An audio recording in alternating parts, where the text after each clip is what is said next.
Buenos días, chicos. El día de hoy estaremos aprendiendo sobre las funciones trigonométricas del triángulo rectángulo.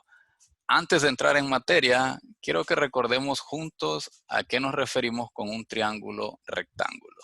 ¿Alguien lo recuerda? Excelente. Nos referimos a aquel triángulo que posee un ángulo recto, es decir, un ángulo de 90 grados, y acá lo estoy señalando. Generalmente se representa con esa escuadra o tipo letra L invertida, y así fácilmente lo podemos identificar como un triángulo rectángulo que posee un ángulo de 90 grados. Las líneas que lo componen a ese ángulo se les conoce como catetos. Aquí tenemos el cateto vertical y este es el cateto horizontal. Y la línea más larga, si recordarán allá de sus clases elementales de geometría de sexto grado, se le conoce como hipotenusa. Bien, ¿cómo definimos la función seno, coseno y tangente?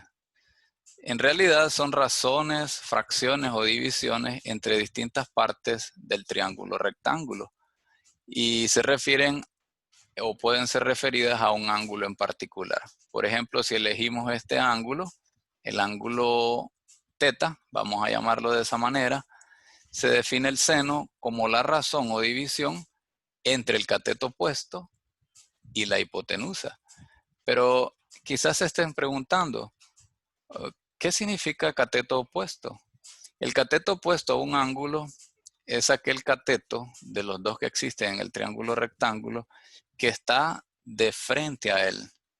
Es aquel que está más lejano a él. El cateto adyacente, en cambio, es el que está cerca. Un truco que puede ayudarnos a identificarlo fácilmente es imaginar a un hombrecito de pie junto al ángulo que estamos analizando y con la mirada no en dirección al ángulo, sino en sentido opuesto. Donde están los pies, a ese cateto le llamaríamos el cateto adyacente. Y al otro, imaginándonos que dispara una flechita, se le conoce como el cateto opuesto a ese ángulo en particular. Así pues, el seno es la división entre el cateto opuesto a ese ángulo y la hipotenusa. El coseno lo definimos como la razón entre el cateto adyacente a ese ángulo y la hipotenusa. Y finalmente, la tangente se define como la razón o división entre los valores del cateto opuesto al cateto adyacente.